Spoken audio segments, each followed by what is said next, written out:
Individual liberty is paramount to freedom. It's how we live our lives according to our principles. But how is this new enlightenment and growing acceptance of gender identity affecting everyone? And is it just a product of the increasing woke culture, or does it have credence?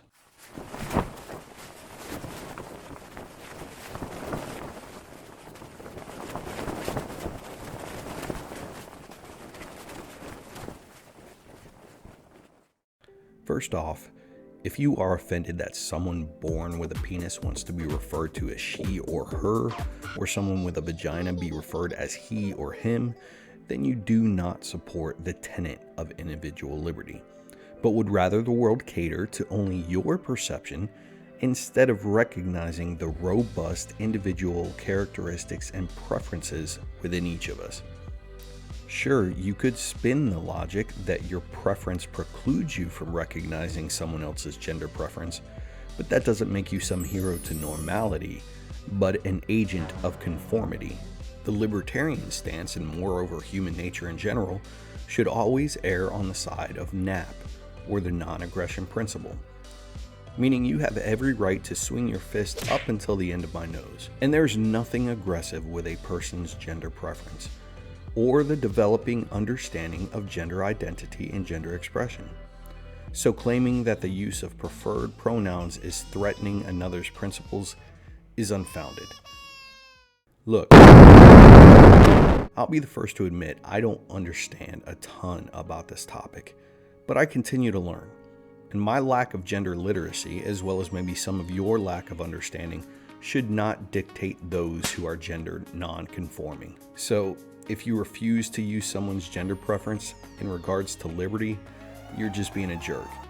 And it should end there, because people should have the ability to live and express themselves in whatever manner they wish. And extending them that courtesy is the proper response in recognition of upholding personal liberty. With that said, let's take a look at gender identity. Contrary to popular belief, gender identity is not synonymous with biological sex. There are two completely different things.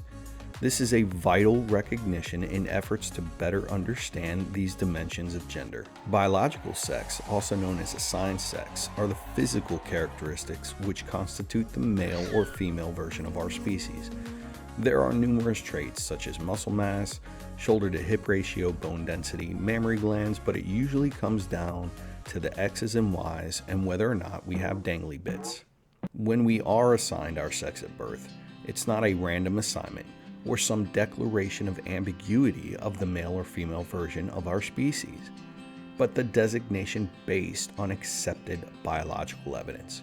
The reason it is now being referred to as assigned sex is the recognition that gender identity is separate from biological sex, and our sex is being assigned based only on the physical evidence. But there's even more involved in that. Outside of our species, like seahorses, physical traits overlap. So for now, this is our understanding for biological sex. Gender identity is our deeply held internal sense of self. Nobody knows us better than ourselves. We already know what our favorite food is, movies we like, what makes us smile, and what makes us cry. Gender identity is the culmination of what makes us, us, and how we identify with the outside world. Gender roles like the clothes we wear, hobbies we pursue, or toys we play with as kids don't dictate our sense of self. Though many of us, like me, are cisgender, meaning we identify with our assigned sex at birth, there are many others who do not. And that's great, and I mean that. I personally have great respect and admiration for those who can recognize who they are beyond the cookie-cutter mentality that dominates gender identity. And I support those completely, as we all should, that are still finding themselves and are gender expansive. Now that we know the difference between biological sex and gender identity, let's take a look at the gender unicorn, a tool to help better understand gender diversity.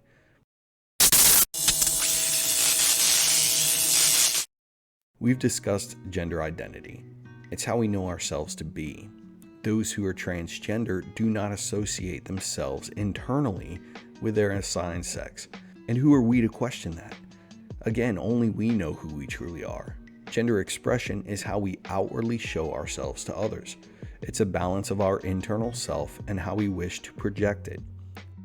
It's the clothes we wear, how we speak, body shape, hairstyle, among many others. Most transgender people express themselves in accordance with their gender identity and not based on their biological sex. But this is all in accordance to someone's comfortability. And then, of course, physical and emotional attraction is how we feel toward other people. It also doesn't depend on the biological sex, gender identity, or gender expression of another person. This portion of the gender unicorn is most recognizable due to the continued efforts and success of the LGBTQ community. But with this small but growing group of gender diversity, what is the impact on us? Well, the main topics that receive the most opposition to expanding individual liberty towards the transgender community are bathroom use and sports competition. There are many more, but these I'll address directly. First, bathroom use. A federal court has already ruled that schools must allow transgender students to use the gender bathroom in which they identify. And this is a protection of equal rights and a bolster to individual liberty. Restricting a transgender person from using the bathroom they identify with share the same connotations as those in the past with black people, and the fear and disgust many used to embrace at the thought of racial integration. Today, most against this transgender bathroom liberty are adamant upon the dangly bit argument. But even back then, and through Jim Crow and segregation laws, many people cited phrenology and craniometry to indicate the inferiority of black people. And as we've learned and matured as a society, we recognize that equality extends beyond physical appearance. This is just the next embrace of liberty and equality. And fears that there will be an increase in rape or sexual assault are regurgitating those same fears of the past with black people. It needs to be said that if those egregious scenarios do occur, it is the nefarious nature of the individual and not the product of transgender diversity. And using fear to oppress equality is never the right answer. Next is the integration of transgender athletes in sports and other physical competition. This can be a little tricky, not in terms of equality, but in fairness of competition. And the opposition to this tends to only revolve around trans women, with little to no recognition for trans men in sports. The physiology and physical characteristics of males and females are different. Males tend to develop physical traits that make them stronger and faster. Muscle mass and testosterone are pivotal for strength and tend to favor our male species in that aspect. So it would be to no surprise that in sports that require feats of strength, there is a competitive edge for males. Even speed after a certain point of puberty favors males. So the question is, how do you balance equality with competitive fairness? Well, first, trans women must recognize that through no fault of their own, they garner a competitive advantage in some sports. And because of that, compromises need to be determined. Many sports committees and player associations already require testing of performance-enhancing drugs, and in some sports like powerlifting, hormone levels are tested. By requiring trans women to meet and maintain these agreed-upon levels through hormone therapy and other transition methods, it would keep competition fair. And in sports competition altogether, the voice of player associations should indicate the integration and requirements of transgender athletes. There are many other effects of expanding gender equality and contention on how and what should be allowed. As we've recently and finally accepted equality of gay and lesbian communities being allowed to get married, we should learn that no laws should restrict equality based on individual liberty. The government needs to stay out of our sex lives and out of our pants. And restrictions shouldn't be based on either of those as determining factors. Those who fear that gender diversity is growing because of more and more exposure couldn't be more wrong. With society becoming more accepting and the knowledge that we can be who we know ourselves to be regardless of biological sex, more and more people are living their truth without fear of conformity.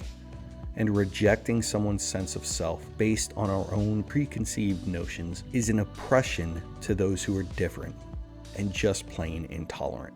Equality continues to grow. It took far too long to accept black people as equal, even longer for the gay community. Expanding equal rights, liberty, and the acceptance of individual preference is the epitome of the American intent.